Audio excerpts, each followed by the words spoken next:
Olá! Sabe, a ciência dos materiais está, agora mesmo, moldando o futuro bem debaixo do nosso nariz, em componentes que a gente nem imagina.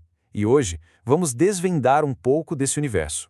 Isso mesmo. A gente vai mergulhar fundo na ciência que permite que nossos carros, aviões e até celulares se tornem cada vez mais avançados, mais leves e, o mais importante, muito mais resistentes. Bom, para a gente entender essa história, tudo começa com um baita desafio da engenharia moderna.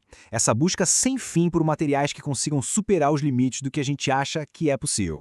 Essa é a pergunta que vale ouro. A resposta está em achar materiais que entreguem o máximo de performance, mas com o mínimo de peso e de custo. E é exatamente aí que a nossa estrela de hoje entra em cena.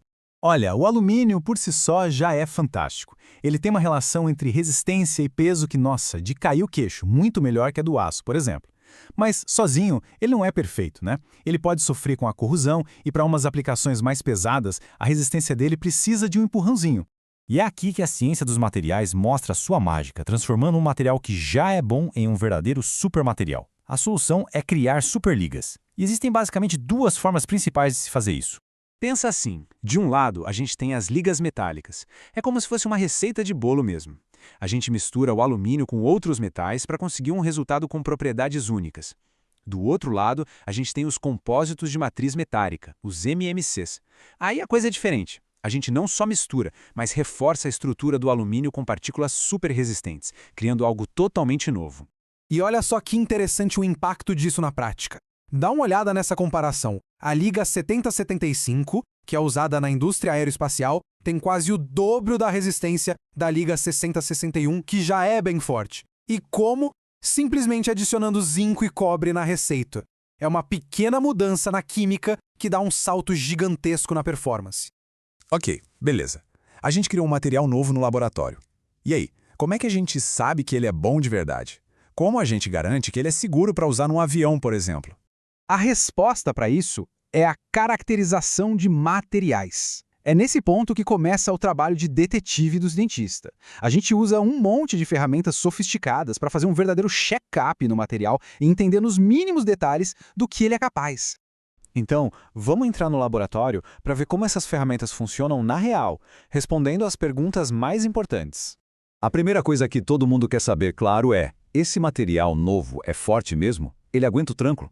Para descobrir isso, a gente usa dois testes que são clássicos. O ensaio de tração, como o nome diz, literalmente estica o material até ele arrebentar. Isso nos diz qual a força máxima que ele suporta. Já o teste de dureza pressiona uma pontinha de diamante na superfície para ver o quanto ele resiste a um risco ou a uma pancada. Juntos, eles dão o perfil completo da sua força. Ok, ele é forte, mas e quando a coisa esquenta, literalmente? Isso é super importante para peças de motor, eletrônicos, qualquer coisa que trabalhe em altas temperaturas. Aqui, duas técnicas são essenciais. A DSC nos mostra em que temperaturas a liga sofre transformações internas. Isso é fundamental para a gente otimizar os tratamentos que deixam o material mais duro. Já a TGA nos diz qual é a temperatura máxima que o material aguenta antes de começar a se degradar. É o limite de segurança. Ah, a corrosão. Esse é o famoso calcanhar de Aquiles de muitos metais, e o alumínio não escapa.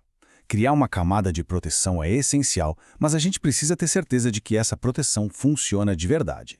Para analisar a química desses revestimentos, a gente usa a espectroscopia FTIR. Pensa nela como um scanner que tira uma impressão digital das moléculas. Ele confirma para a gente se a composição química do revestimento está certinha e se as ligações moleculares estão fortes para proteger o metal lá dentro. Mas, para um teste de performance de verdade, para simular o campo de batalha, aí a gente usa a espectroscopia de impedância eletroquímica, a IAS.